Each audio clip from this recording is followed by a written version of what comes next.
mengapa hasil pemilu dalam pemilu serentak itu sebangun antara eksekutif dengan legislatif? Karena ada yang disebut quartile effect atau efek ekor jas. Jadi tanpa perlu presidensial threshold pun, kalau pemilunya serentak, pasti akan sebangun eksekutif dan legislatif. Bukti paling dekatnya di kita itu tahun 2019 kemarin. Partai-partai pendukung Jokowi Ma'ruf Amin itu kan kursinya di parlemen mencapai 60%. Artinya manfaat dari pemilu serentak itu tercapai.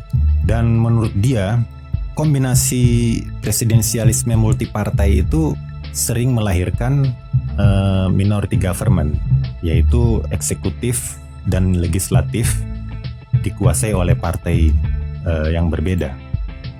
Tapi dia menggarisbawahi bahwa persoalan ini muncul karena terpisahnya jadwal pemilihan legislatif dan eksekutif. Apakah kemudian untuk menutupinya squad maneuvering ini merekomendasikan koalisi seperti yang di-endorse juga oleh Mahkamah Konstitusi? Maneuvering sama sekali tidak merekomendasikan koalisi, karena menurut dia koalisi partai dalam sistem presidensial itu rapuh. Menurut mereka itu apapun masalah dengan presidensialisme bukan karena kesulitan membentuk koalisi. Jadi kalau begitu, ngapain partai-partai di Indonesia dipaksa koalisi dengan presidensial threshold dengan mengatasnamakan penguatan sistem presidensial? Ini kan aneh. Padahal kita itu juga sudah menganut pemilu serentak. Presidensial threshold itu walaupun namanya mirip parliamentary threshold, dia bukan elemen sistem pemilu. Berbeda dengan parliamentary threshold, presidensial threshold ini istilah yang salah kaprah sebenarnya ya. Jadi ini instrumen kawin paksa. Partai-partai kita itu menjadi Siti Nurbaya akhirnya. Lucu juga sebenarnya. Jadi kita tahun 2019 kemarin menghasilkan sistem 7 partai, 7,5 partai. Artinya kalau misalnya presidensial threshold itu diatasnamakan untuk penyederhanaan partai, maka presidensial threshold itu sudah gagal total.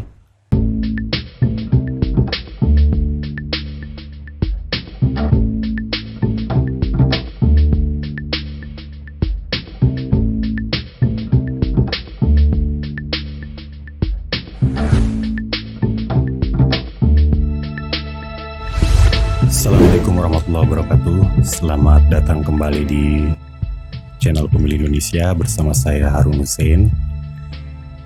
Pada episode ketiga kali ini kita akan tetap membahas masalah presidensial threshold, masalah yang sangat penting dan sangat krusial bagi pemilu dan demokrasi di Indonesia. Pada episode kali ini kita akan mengupas tentang apakah benar presidensial threshold itu memperkuat sistem presidensial sebagaimana yang menjadi alasan para pendukung instrumen ini. Apakah benar argumen itu valid atau bermasalah? Baik, saya akan memulai pembahasan ini dari putusan Mahkamah Konstitusi nomor 52 garis miring PUU strip 20 garis miring 2022 yang baru dibacakan ya. Sebenarnya putusan ini, argumen Mahkamah Konstitusi itu yang disampaikan di putusan ini sama saja dengan putusan-putusan sebelumnya, yang jumlahnya sekitar 20 lebih itu untuk pasal 222 Undang-Undang Nomor 7 Tahun 2017 yang mengatur presidensial threshold itu. Putusan itu di poin pertimbangan 3.14 di situ disampaikan tentang mengapa presidensial threshold itu konstitusional. Salah satunya adalah demi memperkuat sistem presidensial. Kita bacakan secara penuh ya. Menurut Mahkamah, rumusan ketentuan pasal 222 Undang-Undang Pemilu adalah dilandasi oleh semangat demikian. Dengan sejak awal diberlakukannya persyaratan jumlah minimum perolehan suara partai politik atau gabungan partai politik untuk dapat mengusulkan pasangan calon presiden dan wakil presiden, berarti sejak awal pula dua kondisi bagi hadirnya penguatan sistem presidensial terpenuhi. Yaitu pertama, upaya pemenuhan kecukupan dukungan suara partai politik atau gabungan partai politik pendukung pasangan calon presiden dan wakil presiden di DPR, dan kedua, penyederhanaan jumlah partai politik. Jadi untuk yang pertama, presidensial threshold ini difungsikan sebagai alat pemaksaan koalisi. Agar presiden terpilih kelak mendapat cukup dukungan di parlemen. Jadi dia harus ada koalisi yang cukup jumlah kursinya untuk mendukung kebijakan-kebijakannya di DPR, sehingga tidak terjadi apa yang diistilahkan oleh para ahli itu sebagai minority government atau divided government. Jadi minority government atau divided government itu adalah kondisi ketika dua lembaga, yaitu presiden dan parlemen, itu dikuasai oleh partai yang berbeda. Baik. Tapi menurut saya argumen ini adalah teori lama yang sebenarnya sudah tidak kontekstual lagi dengan kondisi Indonesia. Pertama, karena pemilu kita sudah serentak antara pemilu legislatif dengan pemilu presiden. Argumen bahwa untuk menyediakan kecukupan dukungan bagi presiden itu menurut saya hanya valid kalau jadwal pemilu legislatif dengan pemilu presiden itu masih terpisah. Jadi kalau argumen ini dipakai dalam pemilu 2004, pemilu 2009, dan pemilu 2014 kemarin masih valid ya. Karena di ketiga pemilu itu pemilu legislatif dengan pemilu presiden terpisah. Di ketiga pemilu itu pemilu legislatifnya bulan April, sedangkan pemilu presidennya bulan Juli ya untuk putaran pertama, dan biasanya dialokasikan waktu bulan September untuk putaran kedua. Kenapa dia hanya cocok untuk pemilihan yang terpisah? Pileg dan Pilpres dipisah. Karena kalau jadwalnya dipisah, di situ besar kemungkinan terjadi apa yang disebut split ticket voting. Jadi misalnya dalam pemilu legislatif bulan April, saya memilih partai A, atau saya memilih partai oposisi. Kemudian dalam pemilihan presiden, saya memilih partai B. Nah, ini kan tidak nyambung, sehingga terjadi split, sehingga ada kemungkinan suara partai-partai pendukung presiden di legislatif itu akan minoritas, tidak ada jaminannya. Tapi kalau pemilunya sudah serentak, maka akan terjadi apa yang disebut dengan quartile effect atau efek ekor jas ya. Artinya suara yang diraih presiden itu sebangun dengan suara yang diraih partai-partai pendukungnya di parlemen. Ini terjadi di mana-mana, mulai dari Amerika, pemilu presiden 2020 kemarin, Turki, pemilu presiden 2018 kemarin, di Chile, di Brazil, pokoknya di negara-negara yang menerapkan pemilu serentak antara pileg dengan pilpres itu akan terjadi kesebangunan antara suara partai pendukung presiden dengan suara yang diraih oleh presiden. Itu by nature, karena nature-nya pemilu serentak itu seperti itu. Dia split ticket voting-nya itu kecil. Jadi kalau misalnya pemilunya serentak, kalau misalnya saya memilih calon presiden yang diusulkan partai B, maka kemungkinan besar saya akan memilih partai B atau partai-partai yang mendukung capres dari partai B itu. Sementara kalau pemilunya terpisah, pilihan pemilih bisa berbeda. Itulah karena faktor split ticket voting dan masih banyak faktor lainnya. Kemudian yang kedua, koalisi yang terjadi di Indonesia itu terjadi koalisi pasca pemilu. Itu sudah jadi tradisi kita dalam 5 pemilu terakhir di era reformasi. Sejak adanya Pilpres, itu SBY saat itu didukung oleh hanya 3 partai. Partai Demokrat yang adalah partai baru, kemudian PBB dan PKPI. Tapi ketika terjadi putaran kedua, partai-partai lain tuh masuk mendukung pasangan SBY Yusuf Kala waktu itu. Dan kemudian setelah menang pemilu, setelah menang Pilpres, partai-partai lain ditarik ke dalam koalisi kekuasaan. Itu dipraktikkan oleh SBY di 2004, 2009, Jokowi juga di 2014 kemarin. 2014 kemarin kan kita tahu misalnya Golkar itu pengusung Prabowo Hatta waktu itu. Tapi kemudian setelah selesai Pilpres, Golkar justru masuk ke dalam koalisi pendukung pemerintah. Dan bahkan pada Pilpres 2019 bukan hanya partai pendukung capres lain yang masuk ke dalam koalisi pemerintah. Bahkan calon presidennya sendiri pun masuk ke dalam koalisi Jokowi. Kita lihat waktu itu ada 7 partai pengusung Jokowi. PDIP, Golkar, PKB, Nasdem, P3, Hanura, dan PKPI. Kemudian ada 4 partai pengusung Prabowo Sandi, yaitu Partai Gerindra, Partai Demokrat, PAN, dan PKS. Waktu itu hasil Pilpres sebenarnya sudah cukup dari sisi jumlah kursi di parlemen. Karena dari 7 partai pendukung Jokowi itu, 5 diantaranya berhasil masuk parlemen. Hanya yang tidak berhasil masuk parlemen itu Hanura dengan PKPI. 5 lainnya itu PDIP, Golkar, PKB, Nasdem, P3 semuanya masuk parlemen. Jumlah kursinya di parlemen 60,70%, artinya sudah mayoritas. Sedangkan pendukung Prabowo Sandi waktu itu ada 4 partai, PKS, Demokrat, Gerindra, PAN semua masuk parlemen.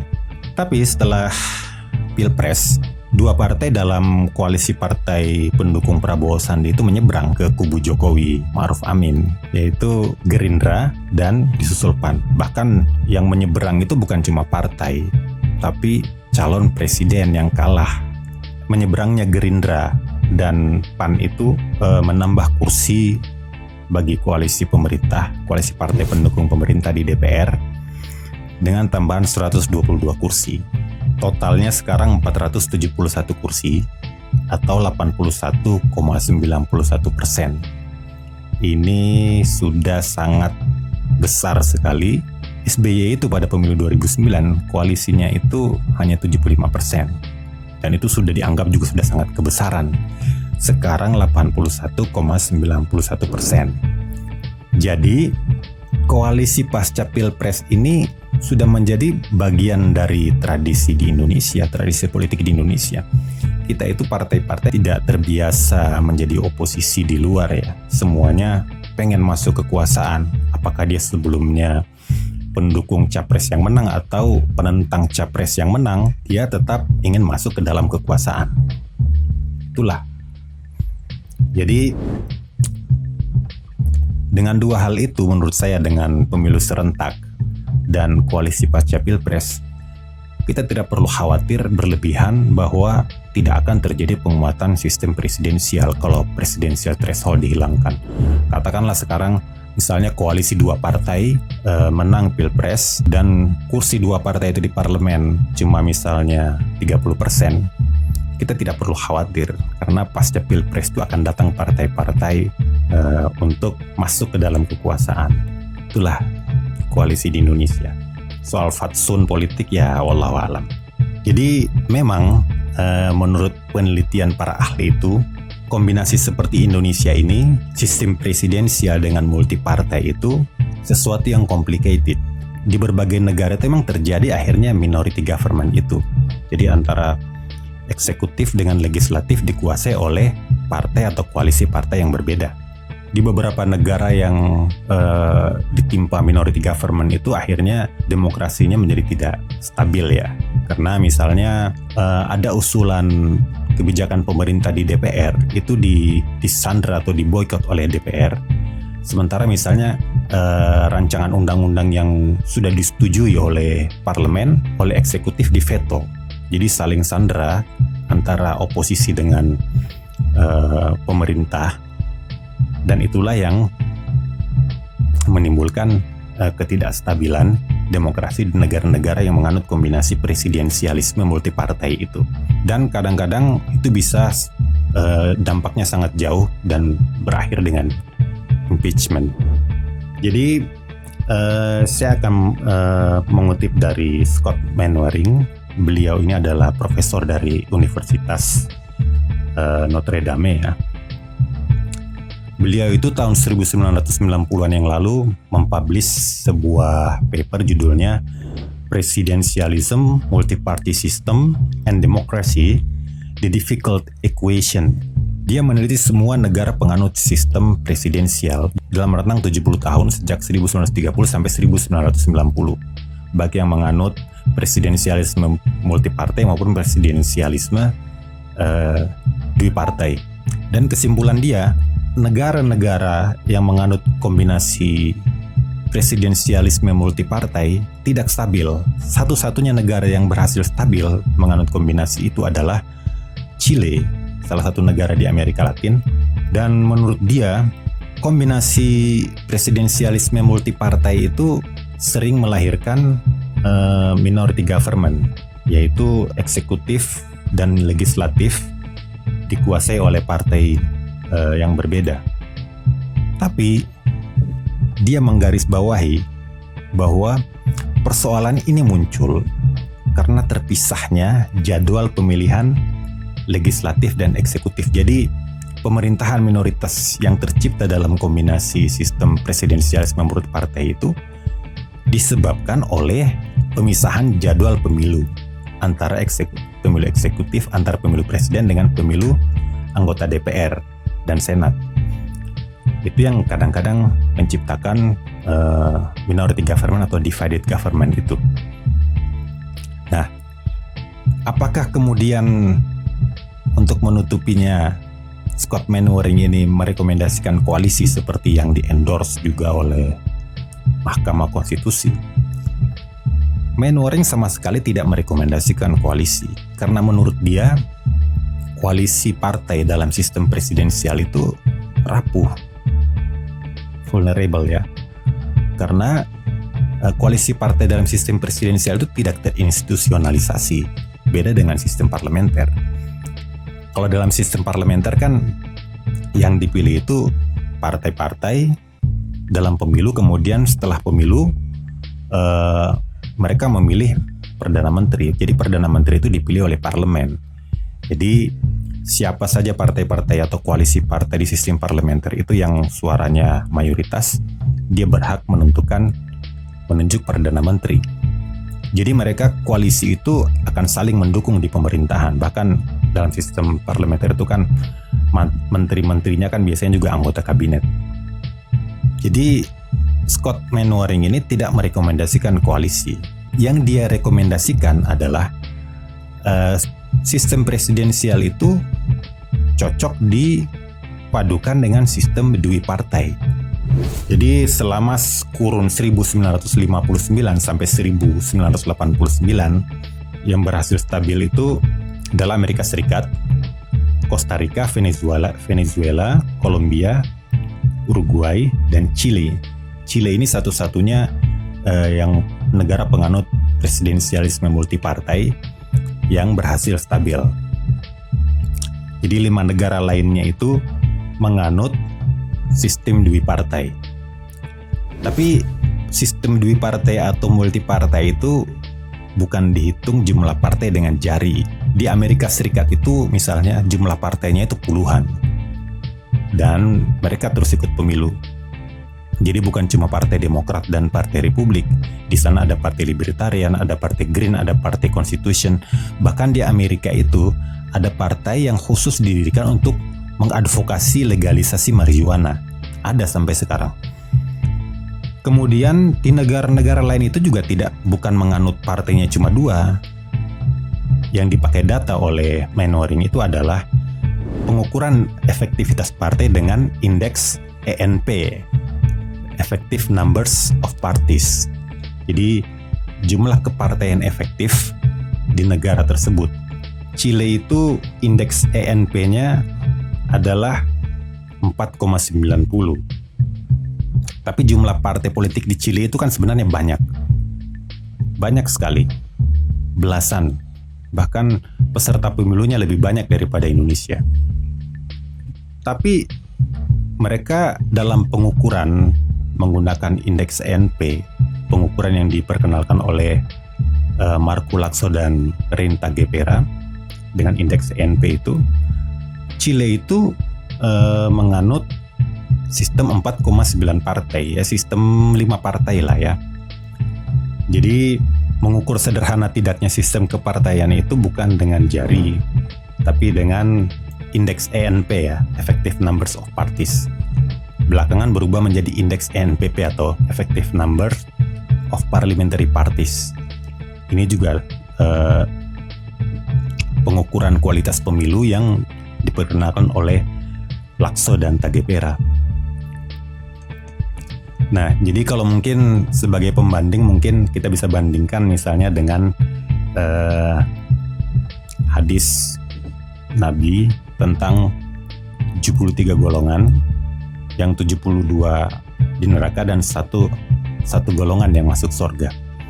Nah, kalau Anda menghitung satu golongan itu satu mazhab misalnya, apalagi satu ormas, itu celaka, itu bisa membuat Anda mengkafirkan semua orang. Jadi bukan begitu. Jadi mengukurnya itu pun pakai cara dan metodologi ya. Ilustrasinya seperti pembandingnya. Jadi Manwaring ini tidak merekomendasikan koalisi. Penelitian Manwaring ini diafirmasi atau dikukuhkan oleh penelitian yang belakangan ini. Tahun 2004 kemarin itu ada 3 profesor politik, yaitu Jose Antonio Seibu, kemudian Adam Przeworski, dan Sebastian M. Saeh. Jose Antonio Seibu itu dari Universitas Yale atau belakangan saya baca Universitas Texas. Kemudian Adam Przeworski itu dari Universitas New York, dan Sebastian itu dari Universitas Pittsburgh. Jadi mereka ini tahun 2004 kemarin menerbitkan hasil penelitiannya di jurnal Cambridge. Judulnya jadi Government Coalition and Legislative Success Under Presidentialism and Parliamentarianism. Mereka bertiga ini mengobservasi hampir semua negara demokrasi yang eksis pada periode 1946 sampai 1999. Dan ini untuk menjawab pertanyaan apakah memang ketidakstabilan di negara-negara penganut sistem presidensial itu karena kesulitan membentuk koalisi. Dan kalau Anda searching sekarang papernya itu, Anda searching saja di Google itu banyak bertebaran, dan bahkan dalam abstrak sejak awal itu abstraknya itu sudah konklusif, dan mereka menyatakan bahwa di negara-negara penganut sistem presidensial, separuh negara sistem presidensial yang mereka teliti bukan berasal dari koalisi mayoritas. Jadi presidennya justru berasal dari koalisi minoritas. Tapi pemerintahannya tetap sukses. Nah, ini menarik kan?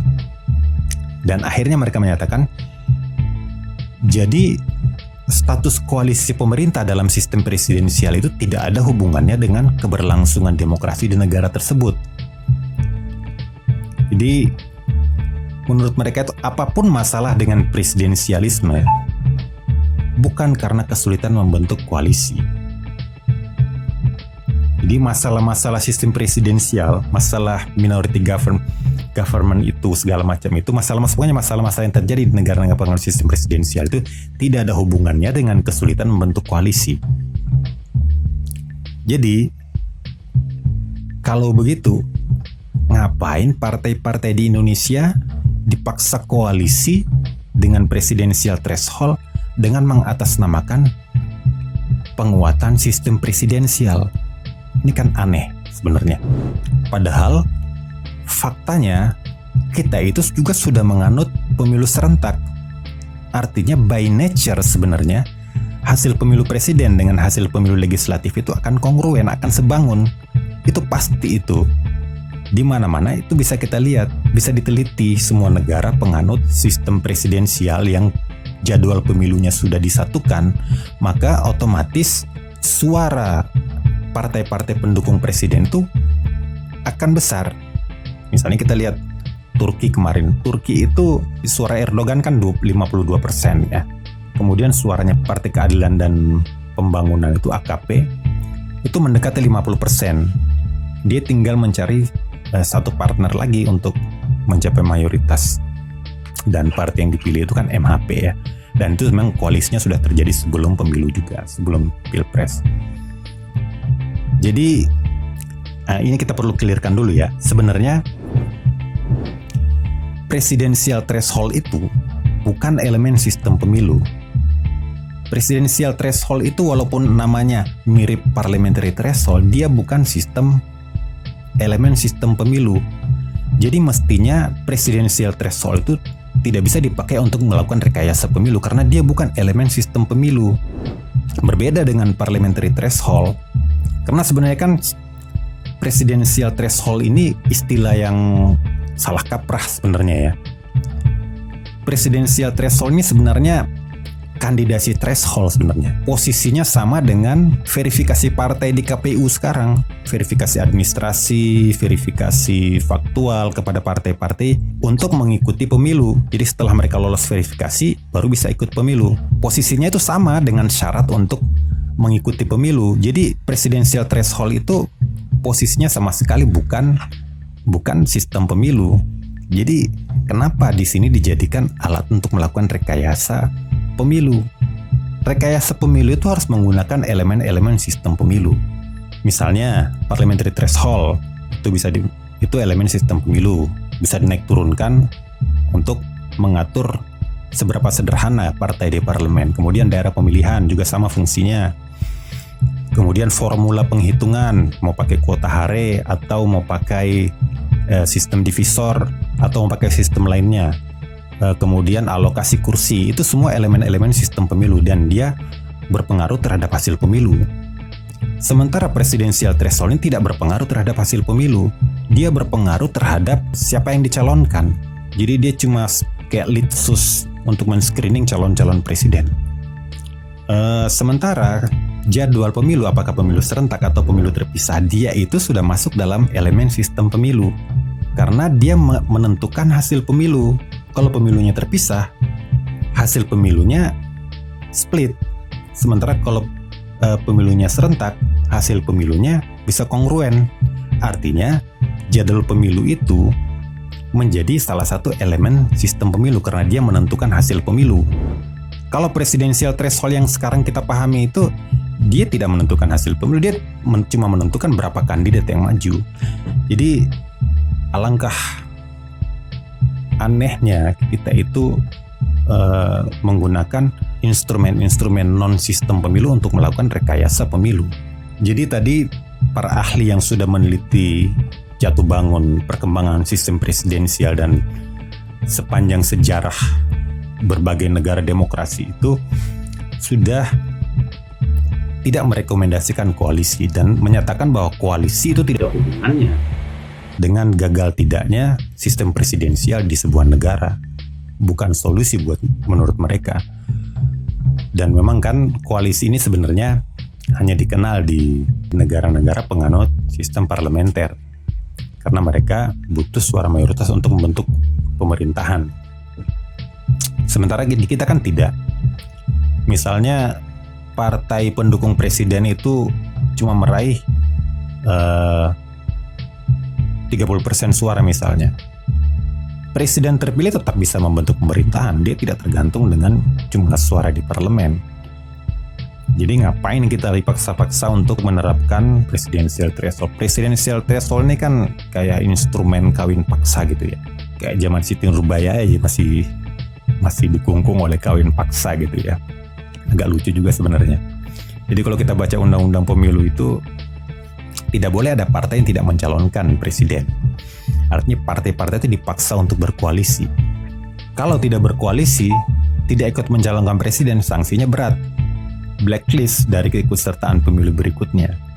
Jadi kayak ada anak mau kawin, kamu kalau nggak kawin, kamu nggak saya akui lagi sebagai anak misalnya seperti itu.